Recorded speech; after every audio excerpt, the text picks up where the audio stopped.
बिस्मिल्लाहिर्रहमानिर्रहीम नहमदहू व नसल्ली अला मुहम्मद रसूलुल्लाहि करीम। ये प्रॉब्लम डिफरेंशियल कैलकुलस की है। Use Cauchy mean value theorem to evaluate limit x tends to 1 cos of 1/2 pi x upon log of 1 upon x.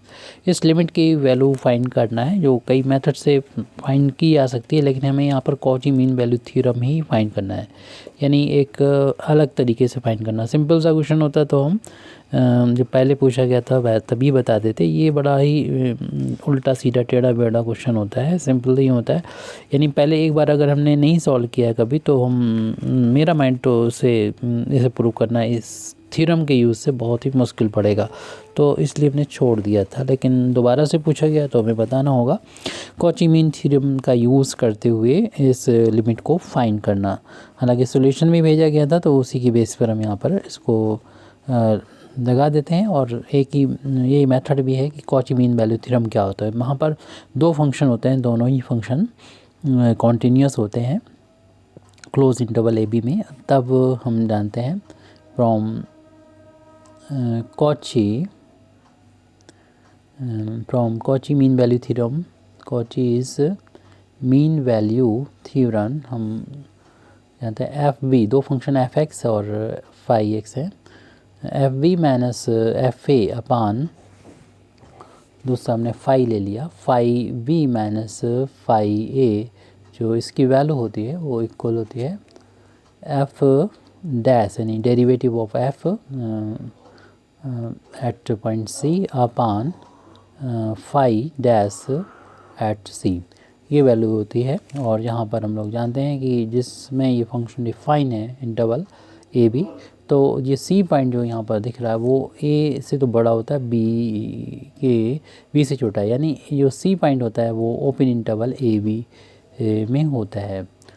तो अब हमें बस इतना माइंड लगाना होता है कि इस तरीके से इस वैल्यू को चुना जाए कि ये इतना बन जाए। वो बात है, लिमिट को हम अलग से ले सकते हैं, लेकिन ये फंक्शन हमें इतना बनाना है। उसके लिए अब हमें इतना माइंड कहाँ से लेके आएँ कि एफ एक्स की वैल्यू मतलब हम कितनी लें कि ये जो है न्यूमरेटर ये हो जाए, डिनोमिनेटर ये हो जाए। तो बस थोड़ा सा यहाँ पर इंडिकेशन मिल जाएगा। बड़ी टफ क्वेश्चन है ये, तो आप एक बार लगा लेंगे तो फिर सिंपल लगेगा। ये पहली बार होगा तो उसके लिए जो है दिक्कत होगी। तो हम अगर एफ एक्स की वैल्यू को ले लेते हैं, ये वैल्यू लिखी वही कॉस ऑफ 1/2, यानी π/2 एक्स भी कर सकते हैं, यहाँ पाई लिखना रह गया हमारा, चलिए π/2 एक्स बोला था वही हो गया, कॉस ऑफ π/2 एक्स। और दूसरा फंक्शन हमें यहाँ पर फाई एक्स को लेना चाहिए, लॉग एक्स लेंगे तो आ जाएगा। और इसमें ए जो रहता है, जो लोअर लिमिट इंटरवल की, वो एक्स ले लेंगे वेरिएबल, और जो बी है वो 1 ले लेंगे, क्योंकि आपको डिनोमिनेटर की वैल्यू को ध्यान रखना होगा कि log m/n का फार्मूला लगाएंगे, log m minus log n, यानी log 1 माइनस log x। तो क्लियर सी बात है, यहाँ पर log में ये b हमें 1 नज़र आ रहा है और a की जगह पर x नज़र आ रहा है। तो इन वैल्यूज़ को इसको आप इक्वेशन अगर डाल दें तो इसको इक्वेशन नंबर 1 में ये वैल्यू पुट कर देंगे। तो हम कह सकते हैं कि इन वैल्यूज़ को जब हमने लेट की थी तो 1 में पुट करने पर, तो फ्रॉम इक्वेशन नंबर 1, तो इक्वेशन नंबर 1 से जहाँ पर भी हमें एफ वी मिलेगा तो वहाँ पर हम 1 रख देंगे, यानी ये वैल्यू हो जाएगी f1 हो जाएगी माइनस एफ ए यानी एफ एक्स हो जाएगा अपान, इसी के से फाई ये 1 हो जाएगा माइनस का फाई ए की जगह पर एक्स। राइट हैंड साइड में ऐसे ही रहने दीजिए, यानी phi dash x, phi f dash sorry c, और यहाँ पर फाई डैश सी। तो हमको ज़रूरत होगी डेरिवेटिव की एफ़ के, तो यहाँ पर हमें फाइंड कर लेना चाहिए था, यानी एफ डैश एक्स की वैल्यू को। तो यानी इसको एक्स के रिस्पेक्ट में डिफ्रेंशिएशन करेंगे, कॉस का डिफ्रेंशिएशन माइनस का साइन होता है ये π/2 एक्स, लेकिन ये क्योंकि एक्स नहीं था इसलिए दोबारा से डिफ्रेंशिएशन करेंगे इस π/2 एक्स का। तो π/2 तो कांस्टेंट एक्स का डिफ्रेंशिएशन 1 हो जाएगा, तो और इसी तरीके से हमें इसका भी डिफ्रेंशिएशन करना होगा, यानी फाई डैश एक्स की वैल्यू फाइंड करेंगे। लॉग का डिफ्रेंशिएशन तो आपको मालूम है कि 1/x होता है। अभी हम अगली स्टेप में वैल्यूज़ को पुट कर देंगे f1।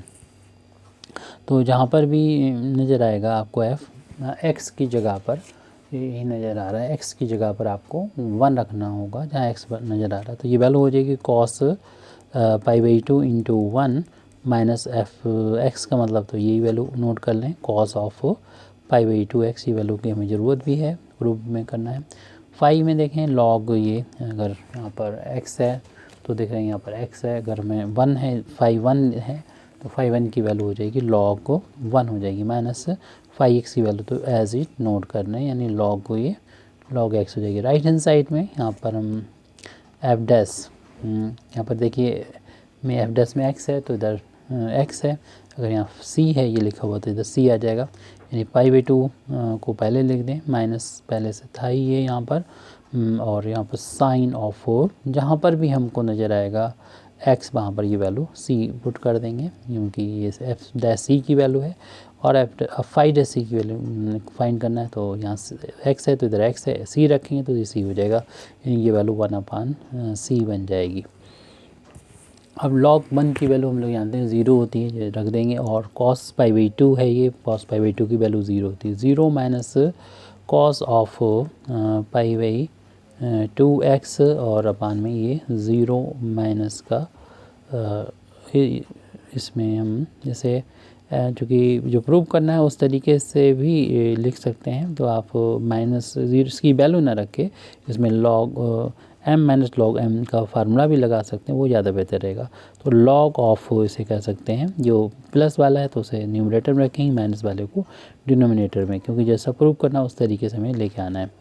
अब ये माइनस का π/2 into sine of πc/2 upon 1/c। अब ये माइनस 0 में से होगा तो ये माइनस शुरू में आ जाएगा, cos ऑफ π/2 x अपान में log ऑफ, इस स्टेप में हम लिख रहे हैं log 1/x is equal to minus π/2, और ये c डबल अपान में है तो c का ऊपर जाके मल्टीप्लाई हो जाएगा, साइन ऑफ πc/2 है ये। अब ये माइनस से माइनस इससे कैंसिल कर सकते हैं, और यहाँ पर जैसे कि हमें प्रूव करना है, ये वैल्यू तो सब मिल गई है, सिर्फ लिमिट एक्सटेंड्स टू 1 है। लेकिन अब यहाँ पर x की अपनी पोजीशन भी देखें कि हमारे जो ये जो फंक्शन था जिसमें हमने ये कॉची मीन वैल्यू थ्योरम थी, यहाँ पर ये अप्लाई की, वहाँ पर a जो था वो c जो था हमारा वो a और b के बीच में है, और a की वैल्यू चूँकि हमारी ये x है और b की वैल्यू 1 है, तो ये यहाँ पर होगा, लिख देंगे, यहाँ पर लिख सकते थे वेयर हमारा a की जगह पर x लिख देंगे, तो x जो है वो c से छोटा है, लेकिन c जो है वो b मतलब 1 से छोटा है। तो ये हमारा चला आ रहा है यहाँ पर अभी सभी इसमें। तो अब यहाँ पर हमें जो कि यूज़ करना है, x के बारे में बताना है, तो x अगर टेंस टू 1 जाएगा तो क्लियरली c टेंस टू 1 जाएगा, बल्कि इससे पहले जाएगा। मेरे कहने का मतलब ये है कि आपके पास अगर कई वैल्यू हैं, ये 1 है और यहाँ पर जैसे x है और ये c है, तो अगर ये वैल्यू इधर शिफ्ट हो जाएगी, माना कि x यहाँ पर 1 की तरफ जा रहा है, यानी ये x यहाँ पर है, तो हम इस c इनके बीच में रहना चाहिए, और करीब हो जाएगा, ये और करीब हो जाएगा 1 के, तो इधर c को इधर करना होगा, c इनके बीच में, क्योंकि x और 1 के बीच में ही हो सकता है। तो जैसे जैसे x आप 1 की तरफ ले जाएंगे तो वैसे वैसे c भी जो है शिफ्ट होगा, 1 की साइड शिफ्ट होगा, जो हमारा यहाँ पर लिखा हुआ है। क्योंकि हमें लिमिट अप्लाई ही करना है x टेंस टू 1, तो इसलिए जब x टेंस टू 1 होगा तो c जस्ट 1 ही बन जाएगा, क्योंकि x से ज़्यादा करीब है c, तो हम इसे राइट हैंड साइड में c की जगह पर 1 रख देंगे। इसी चीज़ को हम यहाँ पर लिख देते हैं। तो ये रिलेशन तब आया है जबकि हमें पता है वेयर जो भी हम लास्ट में लिखा था यहाँ पर ये वैल्यू, उसको यहाँ बाकी स्टेप में ज़रूरत नहीं तो ना लिखें। तो x बड़ा है c से, सॉरी x से बड़ा है c और c से बड़ा है 1, x greater x less than c and c less than 1, ये हमें ये पास है। अब हम इसको प्रूव करने के लिए जो लिमिट है उसको 1 ले देंगे। तो इसी चीज़ को यहाँ पर हम लिख रहे हैं, taking limit as x tends to 1 which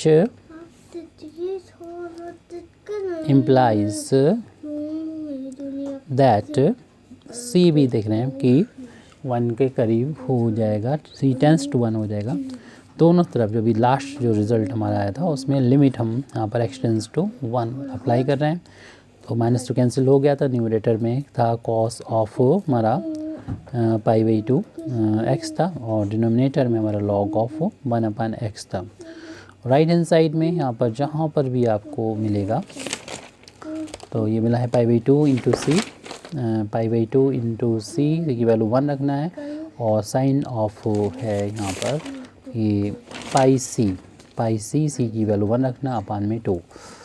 तो बस हमारा रिजल्ट आ चुका है। लिमिट x टेंस टू 1 जिस फार में लिखा है वैसे लिख सकते हैं, यहाँ 1 का इंटू मान सकते हैं, इसे लिख सकते हैं 1/2 into pi into x upon log of 1/x is equal to, देखिए ये तो हो गया π/2 1/2 होने पर, और ये साइन π/2 है और साइन π/2 की जो वैल्यू होती है वो 1 होती है। तो 1 में जब इसमें इंटू होगा तो π/2 के ही इक्वल आ जाएगा, यानी π/1 हो जाएगा ये, और ये वैल्यू π/2 के इक्वल आ जाएगी। यही हमें लिमिट फाइंड करना था, इसकी लिमिट कितने के इक्वल आ जाएगी, 1 π/2 के इक्वल आ जाएगी, यही प्रूव करना था। Thank you very much Indeed for listening me व आखिर दावाना अल्हम्दुलिल्लाहि रब्बिल आलमीन।